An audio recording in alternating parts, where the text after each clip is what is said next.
Hello, high school football fans. I'm Joe Medley with East Alabama Sports Today, making our second visit today and sixth visit this week for the campus visits where we're going around all the football playing schools here in Talkin County and interview the coach and just try to talk everything about that team. And today, we were at Donahoe earlier today, and Jacksonville Christian starts their season earlier this year than most teams do around here.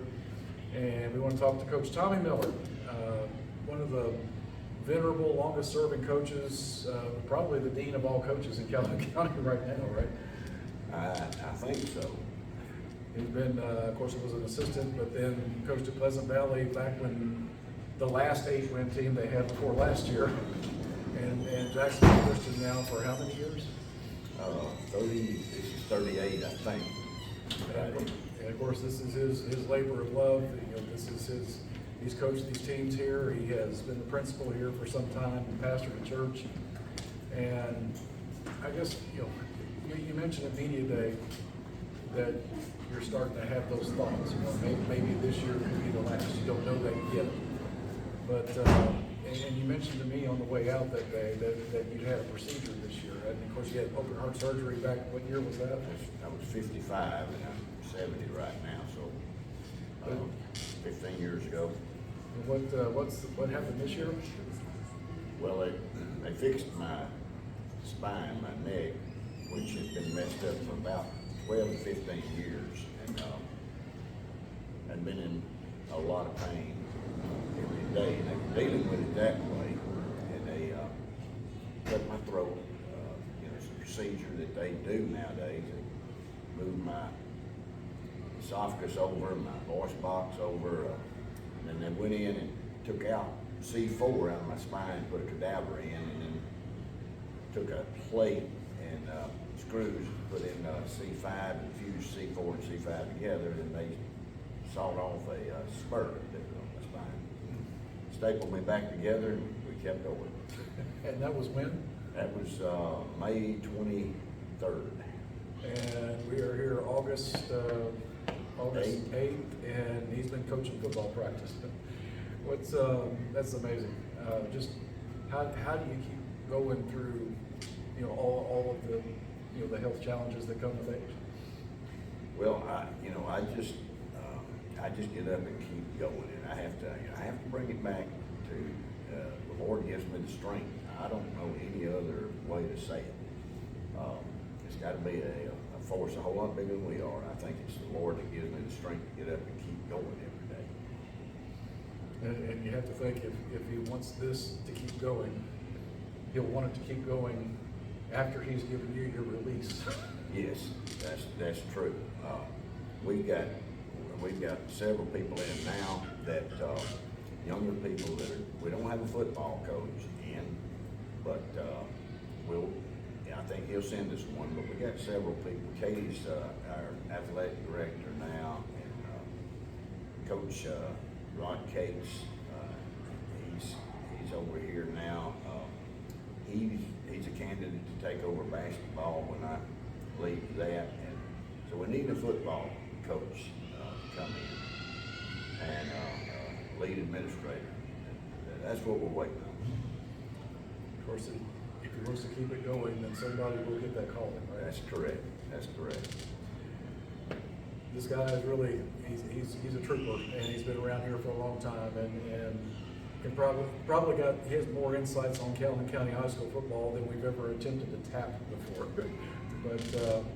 But let's talk about this year's team here at Jacksonville Christian. And of course, when you talk about this team, you have to talk about your grandson, your quarterback, who's just committed to Jacksonville State this year, Noah Lee, after going through a recruiting process with several Group of 5 offers, or it's a Group of 5 now. He keeps evolving the way they talk about these things in college football. But just can you speak about where he's at in his development and just the sense that, maybe you agree, maybe you don't agree, but I think he could probably be the starting quarterback for most teams around here. Oh, I totally agree. He's by far the best quarterback I've ever coached. Noah's has grown a lot. He's just over 6'3" now, 191 pounds, and I know that when he gets up there, they're gonna put a lot of weight on him at Jack State. But he could, I think, play for any team in the state.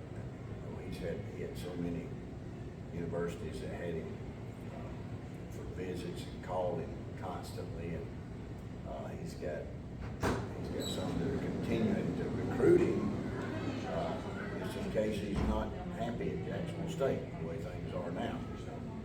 But I think Noah, he likes Jacksonville State, and after the visit, the coaches did a great job. And his dad was the kicker at Jacksonville State several years back. We were Jacksonville State graduates, me and his grandmother, and his mom. So we got a lot, and some aunts and uncles. So we got a lot of people that are a core group there, a support group. And we'll be close. We can watch him play more, and just hope that he does really well when he gets up there. Of course, the story's been told a few times, but back when Eli Jenkins was gaining all his yards and scoring all his touchdowns at JSU, he would pitch the ball with Noah Lee on the sidelines, and it's been kind of a mentor on the side to him too. That is true. That is true. And so he's been raised on Jacksonville State. Unless they drop their football program up there, I think he's going to be there next year, don't you? Yeah, right. But Noah's a special player, and you know the question this year, you lose Jesse Ganaway as a receiver. You got Bryson Dowdy back, and a couple of kids you mentioned at media day, Dawson Wilkerson and Anthony Gooch. Just talk about the array that you can put around Noah this year. Well, losing Jesse is a huge loss. Jesse, Mike could have played at Jacksonville State himself. He's gone up to Kansas to Sterling to play, and losing him is going to be a big deal. We've got Dawson is, he's probably 6'2". He's almost Jesse's size. He's not quite as fast as Jesse. And Bryson is not near as big as Jesse was. So, it's going to be a big deal trying to find somebody to fill his shoes. I don't know if we can do that. But Anthony Gooch is, we got him running fullback right now. hadn't played any high school football. He played some in his younger years, but he's coming on. He's picking up things really good. He's a super kid, a godly kid, and he's going to help us in more ways than one, on the field, in the locker room, everywhere. He's going to be a big help, big plus. Was it his dad who was a pastor up in the Hoods Bluff area? His dad, they were at Hoods Bluff, and his dad is pastoring Methodist Church here in Jacksonville now. He actually will be teaching a couple of Bible classes for us too, at that connection too. But they moved into Jacksonville back in June, I believe it was, and they came over and talked to us, and I left it up to Anthony where he wanted to go, and here's where he wanted to go. So I think he's going to be a big plus. His heart and mind is in. Oh, pastors around here. That's true. That is true. But what about defense? I've always been able to score a lot of points. And if you can keep the other team from scoring a few less, you win a lot of games that way. And tell us about what you got to do. We've got 4 defensive tackles that we're looking at right now. Of course, we got to play both ways, offense, defense too. But Preston Burford is one of those. He's our center, and he may be the best center in the conference. But he's a senior this year. Leland Potts, he's been playing for years, and him and Ethan Compton will be the 2 starting guards on offense. But defensively, we don't know yet. 2 of those 3 will probably be starters on defense also. Linebackers, Dawson Wilkerson will probably be one, and Anthony will probably be the other if we go into next Friday night as we are tonight. Both of those guys are doing a real good job. Noah will probably start at the cornerback along with Bryson. I'd like to not have to play Noah in this league. He's probably going to have to play defense also. And of course, if you got the frame, Right. He, if you look at him physically, you could also see a safety for him on the next level. That's true. That is true. And you know, we were, Wednesday, we put in an hour and a half of just working on the kicking game. And, he kicked a 42-yard field goal. You know, he can kick, he can punt. We're trying to find somebody else to kick off, but, if we have to go for a field goal or kick extra points, he'll do that. And he'll be our punter. Well, that's doing it all, folks. You know, part of the reason I chose this as a backdrop here is the 2024 CFA 8-man championship trophy. And just speak to what that meant to this program. Well, it meant an awful lot, probably a little more than it would have a few years ago, because in Noah's ninth grade year, we went to the state championship game there in CFA, and we got beat by Russell in that game.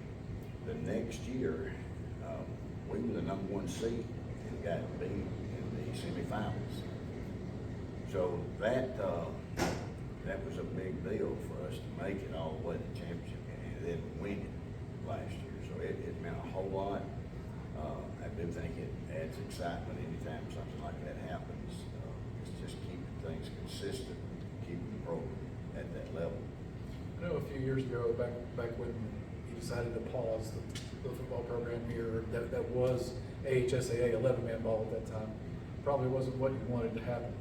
But as you sit here today and kind of view the way things have developed since then, kind of what's your perspective on all that now? Well, you know, when that happened, we were putting, dressing 15 to 19 kids most of the time. And that's 7 through 12. We always dress in 7 through 12, just like this year we got 4 7th graders out there. 2 of them may play. So when we were going out there against Spring Garden with 1A, Raglan was 1A then, and they were very strong then. Appalachian was very strong then. The 1A teams in that region, most of them were dressing in 30s, 34, 35, 36, and that was their varsity. That's not their junior high team. We put 15 to 19, 20 kids out there, and they would have a 7 foot play. And it just got to the point that we realized maybe we don't need to be, some of these teams can do well in 2A. And it might not be the safest thing to play some of these 7th graders, 8th graders, is what we're playing now. And the numbers there. I mean, you know, last year we had 33 in the top 3 grades, I believe it was. And when you start comparing that, I know back when Coach Savarese was executive director in the AHSAA, we met 2 or 3 times, and I remember sitting there one day and saying, "Coach, do you realize we're playing people 4 times our size in numbers?" And he put up his hand, 5. I said, 5? He said, "Yes." I said, "So you know?" He said, "I know, I just don't know what to do about it." And that was he was open and honest about it, and it is a hard situation. It's a tough situation. So at that point, the best thing for us to do was just play officially under the church, as a church team, and the league is good with that as long as every player comes out of this school. So that's where we are. Everybody that plays has to be a student at JCA, and that's where we are today, and it's been good for us. As you look at that, that has to give you some peace about all that. It does. It seems like that was the right thing to do. Tommy Miller, everybody, longtime coach of the Jacksonville Christian Thunder, longtime coach in Calhoun County, Pleasant Valley, and you mentioned the media day. You were an assistant on that staff at Ohatchee when they won in 1977, when they won a state championship. And a very, very good football team. Remember that well. Coach Jimmy Wood was the head coach. He'd been all the SEC tackle, defensive tackle in Georgia.